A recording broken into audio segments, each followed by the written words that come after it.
In this video, we're going to talk about the reality of corporate politics and why political savvy is essential for effective organizational consulting. Now, I won't be surprised at all if just hearing the word politics makes the hair on the back of your neck stand up. I completely get it. The last role I held at Walt Disney World before I left to start my own consulting firm was as the senior manager for operations integration. And my job was to ensure that all the senior executives from all the theme parks, the resorts, the lines of businesses, and support organizations all worked together effectively and were on the same page. And that large-scale initiatives that cut across multiple areas were implemented effectively. So when my team and I got together to brainstorm what kind of logo we should have for our department, we jokingly decided that we should design the O in operations integration to resemble a large bullseye because of the amount of corporate politics we had to both manage and mitigate. It felt like a miracle when we got anything done because we had to balance so many different things. We had to compete the organizational priorities and all the ego needs of high-level executives. And it was through that role that I realized politics is really important, and it's not necessarily a bad thing. Good politics benefits an organization because it provides those really important checks and balances. There are very good reasons for competing priorities in a company.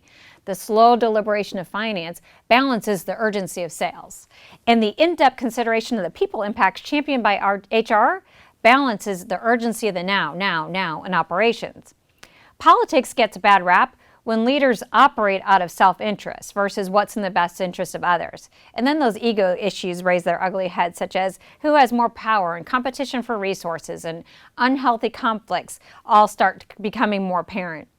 This topic is so important. I have another entire series dedicated to mastering politics in this toolbox, in addition to the fact that I will be weaving this content throughout all the programs. But for now, let me share with you 4 reasons why this competency is critical for you if you want to thrive as an organizational consultant. First, you will win more business when you can see the power dynamics. For example, many times a CEO will delegate finding a consultant to the head of HR, and you could obviously try to leapfrog over HR to get to that particular CEO. But if you don't understand the relationship that CEO has with HR and try to leverage it to your advantage, you will lose the opportunity to have a champion for your work and that person who could be an internal salesperson who will be sure to bring you in. Second, once you get into an organization, you will see additional opportunities that you can proactively advocate for. And in those cases, you can leverage the partnerships that you make with the executive team to win additional business. So for example, I was working with a company on an employee engagement project. And as I was doing the work, I said I definitely needed a customer research project as well. So what did I do? I leveraged my relationship that I had with the VP of sales, and I discussed this potential with him. And we co-created a proposal. And so when I presented this idea to the CEO, you know what his first question to me was? He said, let me run it by the VP of sales and see what he thinks. And of course, I got the project.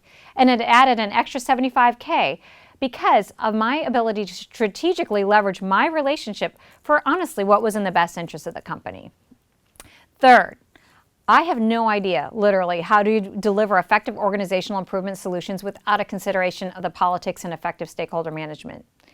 Change Management 101 will tell you people will support and buy into something that they create. So if you want to help a client with a change project, even if you're engaged primarily with the CEO, he or she will need to get his or her executive team on board and aligned. You have to know how to get the executive team singing off the same song sheet if your project has a snowball's chance of being implemented. And then from there, you could offer tremendous value to your clients when you help them improve their organization in such a way that engages the hearts and minds of employees versus making them feel that just something else is being pushed at them. And then fourth, I think it is rare for consulting engagement to go awry due to a lack of technical competence. It's usually because of the relational aspect of the work that is not effectively attended to. And literally, every time I think I can cut corners in this area to reduce my labor intensity, it bites me later. Every time. Along with this video, I'm providing you a worksheet to help you increase your mindfulness of the political landscape that surrounds you. The first step to master politics is to simply be able to observe their reality in a non-judgmental way. The reason why this is so important for you to effectively navigate this terrain is this allows you to continually remain in that neutral observer position, which gets harder and harder to do the more you get engaged with a client. So thanks for hanging in there with me on this touchy subject. Join me in the next video where we're going to discuss the role of executive leadership in consulting.